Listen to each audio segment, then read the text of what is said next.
और मैं अपनी बात एक शेर से शुरू करना चाहता हूँ कि देखना है तो बुलंदी नहीं पाया देखो, पेड़ की जात नहीं पेड़ का साया देखो।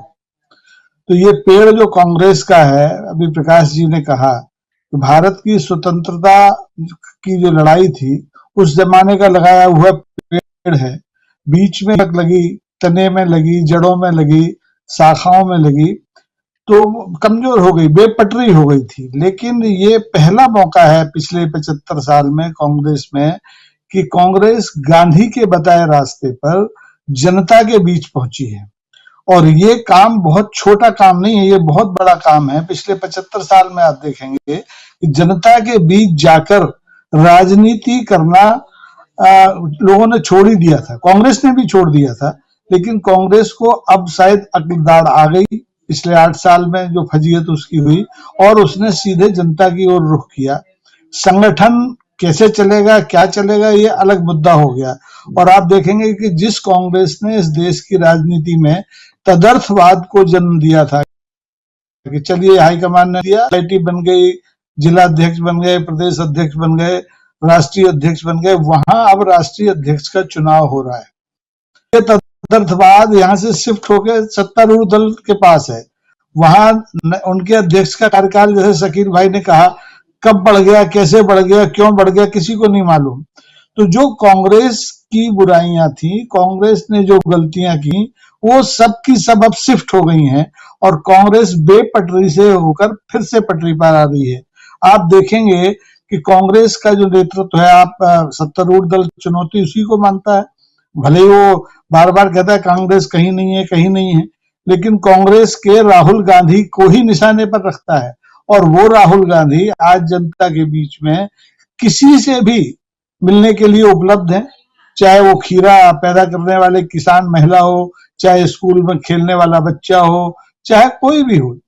अब वो दूरी जो थी नेतृत्व और जनता के बीच की, वो कांग्रेस ने पाट दी है। तो इसका फायदा कांग्रेस को 100% मिलेगा। चुनाव से इसको जोड़ने की जरूरत नहीं है, क्योंकि ये देश जुड़ रहा है, देश राजनीति से नए तरीके से जुड़ रहा है, नए भरोसे के साथ जुड़ रहा है, नए निडर होकर जुड़ रहा है। अभी तो आप देखेंगे, मैं पिछले 40 साल में पहला मौका है कि मैं प्रधानमंत्री को 50 फुट दूर से देख सकता हूँ, या गृह मंत्री को। वो जनता के सामने नहीं आते, प्रेस से तो बात करते ही नहीं, जनता तो बहुत बात है। तो ऐसे में अगर राहुल गांधी सड़क पर हैं, लगातार सड़क पर हैं और आने वाले कई महीनों तक सड़क पर हैं, तो आप मान के चलिए कि कांग्रेस इस देश की राजनीति को एक नया टर्न दे रही है।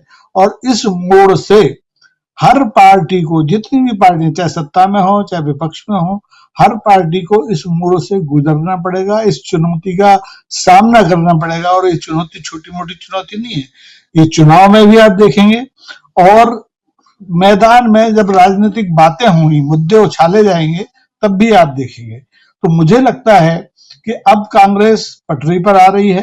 कांग्रेस का अध्यक्ष 80 साल का हो या 40 साल का हो, इससे कोई फर्क नहीं पड़ने वाला, क्योंकि कांग्रेस ने अब एक संवाद कायम कर। आप देखेंगे अगर यही यात्रा कांग्रेस शासित राज्यों से शुरू हुई होती तो कहा जा सकता था कि भीड़ प्रायोजित भीड़ है साथ, इसको जुटाया गया है। जैसे प्रधानमंत्री के लिए 1 लाख का टारगेट दे दिया तो 140 बसें लगेंगी, सबको पैसा मिलेगा, खाना मिलेगा। तो ये भीड़ दक्षिण से चली है ही नहीं इस समय, और वहां भीड़ कांग्रेस के पीछे ठीक उसी तरह से। आप उस दृश्य को देखिए 46 और 42 का, कि जब एक अधनंगा फकीर, जिसको आप महात्मा गांधी कहते हैं, उसके पीछे भागती थी, ऐसे ही एक लड़का जो 57 साल का, 56 साल का होगा, एक टी शर्ट और पैंट में निकल पड़ा है। उसने मायने बदल दिए राजनीति के, उसने ड्रेस कोड ही नहीं बदला है, उसने सारे मायने बदल दिए कि आप कहीं कोई बैरियर नहीं है राजनीति में, आप मिलिए, अपनी बात करिए, अपनी चिंताएं बताइए, अपने डर बताइए, शंकाएं बताइए। तो ये काम इस समय जो हो रहा है, ये आप इसको इतिहास में दर्ज कर लीजिए। ये काम मोदी जी के बूते का है। रथों पर चढ़कर आडवाणी जी भी चले तो उसे 80 तक पहुंचे, और 80 से आज 310 तक भारतीय जनता पार्टी है, लेकिन सड़क किसी ने नहीं नापी। और जब सड़क नापना राजनीतिक लोगों ने छोड़ दिया है, तो जनता के मन में क्या है, जनता का जो धार थी कितनी मौथरी हो गई है। आपने देखा 8 साल में कोई आंदोलन नहीं हो रहा। जीएसटी आप दही पे लगा दो, मही पे लगा दो, पराठे पे लगा दो, कोई नहीं बोल रहा। लेकिन इस पदयात्रा के बाद जब ये समाप्त होगी तो आप देखेंगे कि विरोध के स्वर आएंगे और लोग बोलना सीखेंगे, लोग प्रतिकार करना सीखेंगे, और यही इस लोकतंत्र की खूबी है और मजबूती के लिए जरूरी है राजीव जी।